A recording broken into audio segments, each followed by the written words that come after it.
Bem-vindos à Justina. A primeira coisa que vamos fazer é aceitar aqui as cookies. Vamos entrar na Justina. Vamos ler os termos e condições até ao fim.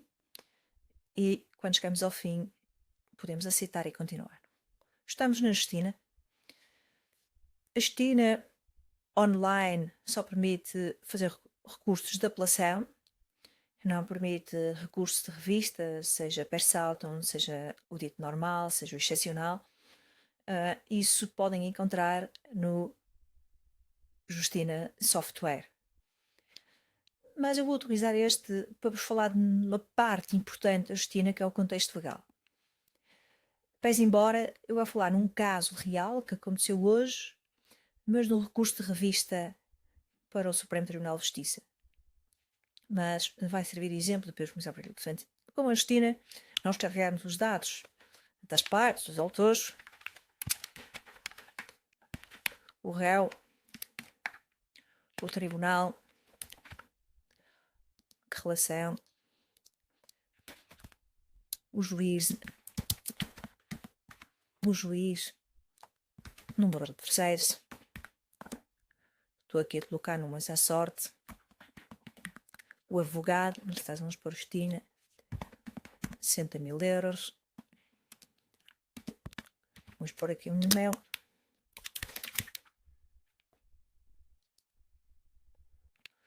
Vamos pôr aqui um e-mail. E agora vamos pôr aqui um token. Vou pôr um token especial para hoje. E vamos ver. Portanto, nós na Justina o que é que temos que fazer? Temos que carregar uma sentença. Temos que carregar a petição inicial. E temos que carregar o contexto, que é sobre isso que eu vos vou falar. E depois submetemos. E a Justina começa a trabalhar nisso. Porque é que o contexto legal é crucial? Num caso inicial, hoje, sem contexto, a avaliação inicial foi negativa e a Justina rejeitou fazer o recurso. Tratava-se de um recurso de revista para o Supremo Tribunal de Justiça. Quando se juntou o contexto com a oposição de acórdãos, a via da revista por contradição, no caso o artigo 629, número 2, a linha D do CPC, passou a plausível e o parecer mudou para aceite e a Justina passou a fazer o recurso.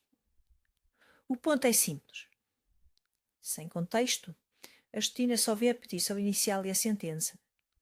Com contexto, vê também as portas, se for indicado, obviamente, vê também as portas processuais e a jurisprudência útil.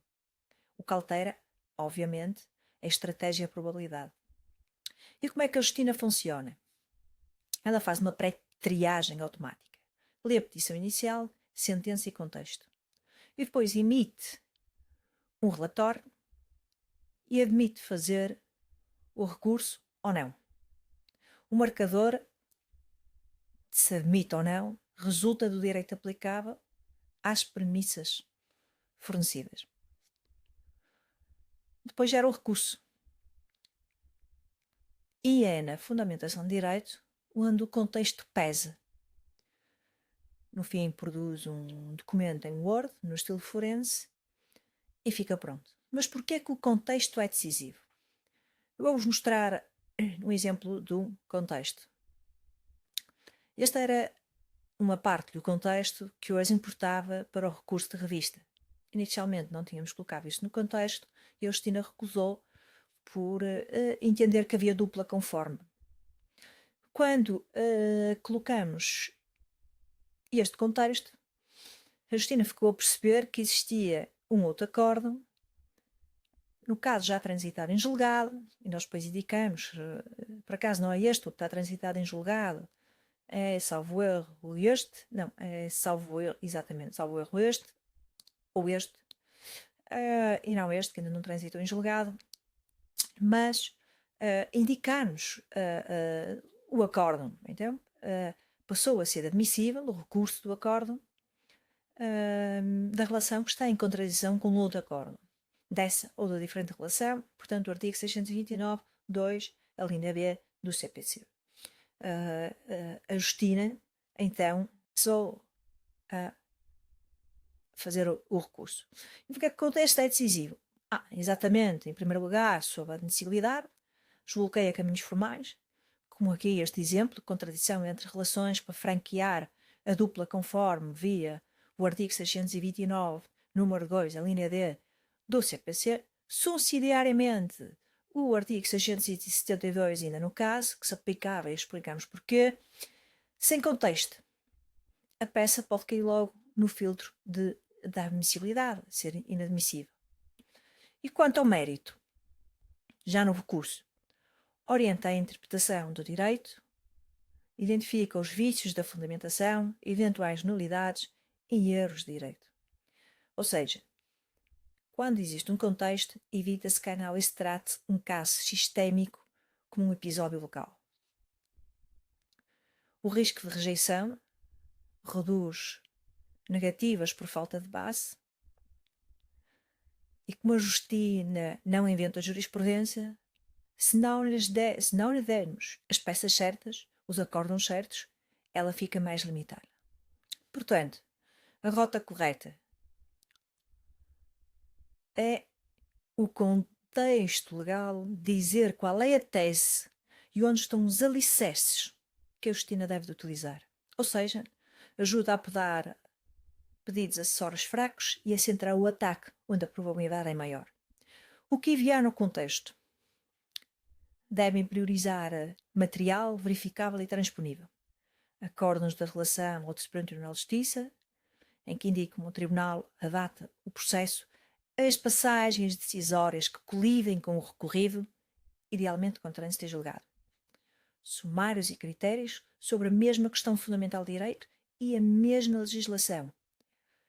Muito importante, normas nucleares aplicáveis ao vício invocável, pontos processuais, por exemplo, aqui a dupla conforme presente, mas indicar a janela do 629, número 2D, ou 672 e respectiva relevância para o 672, e depois os factos úteis do direito. Portanto, é assim que a Justina trabalha, é assim que se consegue ter o recurso muito mais forte. Claro que a Justina consegue, se colocarmos um contexto vazio ou com meia dúzia de palavras, a Justina consegue produzir um recurso. Mas, se a Justina já tiver as vias para seguir, ela vai validar essas vias, pode não as utilizar se não concordar, se achar que essas vias não são as corretas. Mas vai analisar, se forem vias realmente fortes e decisivas, vai utilizá-las e a seguir ainda vai procurar outras vias, vai procurar tornar o recurso ainda mais robusto para além do contexto. Portanto, é muito importante o contexto legal e por isso é que a Justina nunca substitui um advogado.